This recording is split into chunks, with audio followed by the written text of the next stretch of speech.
નમસ્કાર મિત્રો, હું છું તરાલાજી. સ્વાગત છે તમારું મારી યુટ્યુબ ચેનલ પર. મિત્રો, આજે આપણે ધોરણ 9ના આઈટી વિષય જે છે તેના ચેપ્ટર 3ના આપણે સ્વાધ્યાયનું સોલ્યુશન આપણે જોવાના છીએ. આના પહેલાં આપણે 1 અને 2 ચેપ્ટરના સ્વાધ્યાયનું સોલ્યુશન કરીને આપણી ચેનલ પર મૂકી દીધેલા છે. જો તમે ના જોયા હોય તો તમે જોઈ લેજો અને તમારા મિત્રો સાથે શેર પણ કરજો. અને આવનારા ચેપ્ટરના જે વિડીયો છે જોવા માટે મારી ચેનલ સબસ્ક્રાઈબ જરૂર કરજો. So let's start.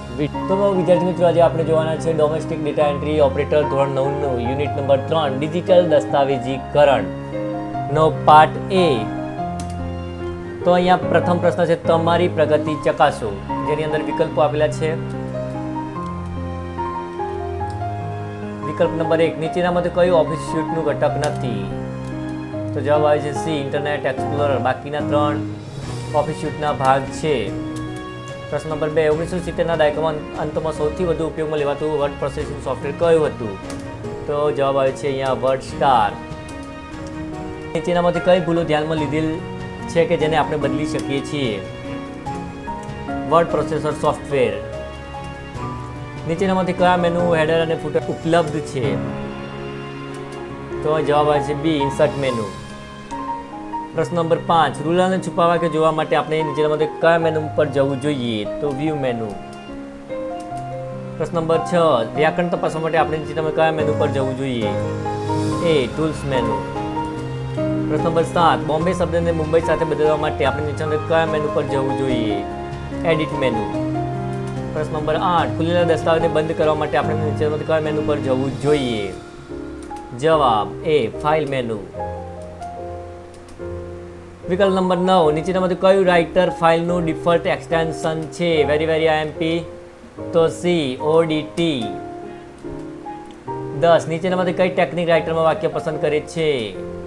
Triple click આપણે વાક્ય અને પેરેગ્રાફ, તો જે 4 વખત ક્લિક દબાવવાની એકી સાથે, અને કોઈ શબ્દ પસંદ કરવો તો ડબલ ક્લિક. 11, કોઈ પણ ઓપરેશનને ફરીથી કરવા માટે નીચે કઈ શોર્ટકટ કી છે? તો કંટ્રોલ ઝેડ. વિકલ્પ નંબર 12, દસ્તાવેજમાં શબ્દ શોધવા માટે આપણે નીચેનામાંથી કઈ ફંક્શન કીનો ઉપયોગ કરીએ છીએ? ડી, ઉપરોક્તમાંથી કોઈ નહીં. 13, નીચેનામાંથી કઈ વિશેષતાઓને કારણે રાઇટરમાં સ્પેલિંગ આપમેળે સુધરી જાય છે? જવાબ એ, ઓટો ટેક્સ. વિકલ્પ નંબર 14, ડિફોલ્ટ કોષ્ટકનું કદ છે? એક કોલમ અને એક પંક્તિ એટલે કે રો. 15, ટેબલ દોરતી વખતે માઉસ પોઇન્ટરનો આકાર શું હોય છે? તો સફેદ પોઇન્ટિંગ એરો. વિકલ્પ નંબર 16, આપોઆપ જોડણીની તપાસ માટે કઈ શોર્ટકટનો ઉપયોગ થાય છે? Shift F7. વિકલ્પ નંબર 17, કોષ્ટક દાખલ કરવા માટે કઈ શોર્ટકટ કીનો ઉપયોગ થાય છે? તો કંટ્રોલ F12. 18, મેલ મર્જમાં નીચેનામાંથી કયો ડેટા સ્ત્રોતનો માન્ય પ્રકાર નથી? Text file. 20, નીચેનામાંથી કયું પૃષ્ઠ ફોર્મેટિંગ હેઠળ આવતું નથી? શોધો અને બદલો. વિકલ્પ નંબર 21, સેવ એઝ વિકલ્પનો ઉપયોગ કરીને અસ્તિત્વમાં દસ્તાવેજને બીજા કોઈ નામ સાથે સાચવવું. વિકલ્પો વર્તમાન દસ્તાવેજ એ અકબંધ રાખે છે. અહીંયા પ્રશ્નમાં કંઈક ભૂલ લાગે છે, તમે ચોપડીની અંદર જોઈ લેવું એક વખત. વિકલ્પ નંબર 22, પસંદ કરેલ ટેક્સ્ટને ઇટાલિક કરવા માટે કીબોર્ડ શોર્ટકટ છે? તો કંટ્રોલ આઈ. પ્રશ્ન નંબર 23, H2O ટાઈપ કરવા માટે ટૂન તેના યોગ્ય સ્થાને મેળવવા માટે કયો વિકલ્પ વાપરવો જોઈએ? તો સબસ્ક્રિપ્ટ. 24, દસ્તાવેજમાં બુક્સ શબ્દને કોપી શબ્દમાં બદલવા માટે કયા વિકલ્પનો ઉપયોગ કરવો જોઈએ? તો અહીંયા જવાબ આવે છે શોધો અને બદલો, ફાઇન્ડ એન્ડ રિપ્લેસ. વિકલ્પ નંબર 25, દસ્તાવેજને છાપવાનો વિકલ્પ શું છે કે જેથી પૃષ્ઠની ઊંચાઈ તેની પહોળાઈ કરતાં ઓછી હોય છે? એટલે કે પ્રિન્ટનો એવો કયો ઓપ્શન છે પેજનો? તો કે લેન્ડસ્કેપ, કે આપણે આવે છે પ્રોર્ટ્રેટ, તો અહીંયા આવે છે લેન્ડસ્કેપ. પ્રશ્ન નંબર 2, જે ખાલી જગ્યાઓ પૂરો. તો એમાં બીજી ખાલી જગ્યાની અંદર આવે છે સંવાદ બોક્સ. પહેલીમાં આવે છે સંવાદ બોક્સ અને બીજીમાં આવે છે બીજું સબમેનુ. તમારે વાંચી લેવી, આપણે ટાઈમ વધી ના જાય તે માટે આપણે ઝડપથી ખાલી જગ્યા વાંચી જઉં છું. દસ્તાવેજનું ફોર્મેટ. 4મો, લીટીની શરૂઆત અને લીટીનો અંત. 5, રીડુ. અહીંયા પ્રશ્ન આગળ પાછળ થઈ ગયો છે 5 નંબર પર, તો જોઈ લઉં ચોપડીમાં. 6 શબ્દ, 7 ટોચ અને નીચે, 8 લેન્ડસ્કેપ,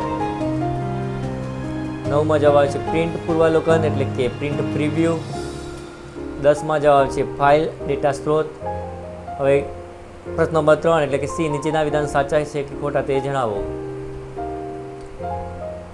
પહેલું સાચું, બીજું ખોટું, ત્રીજું ખોટું, ચોથું સાચું,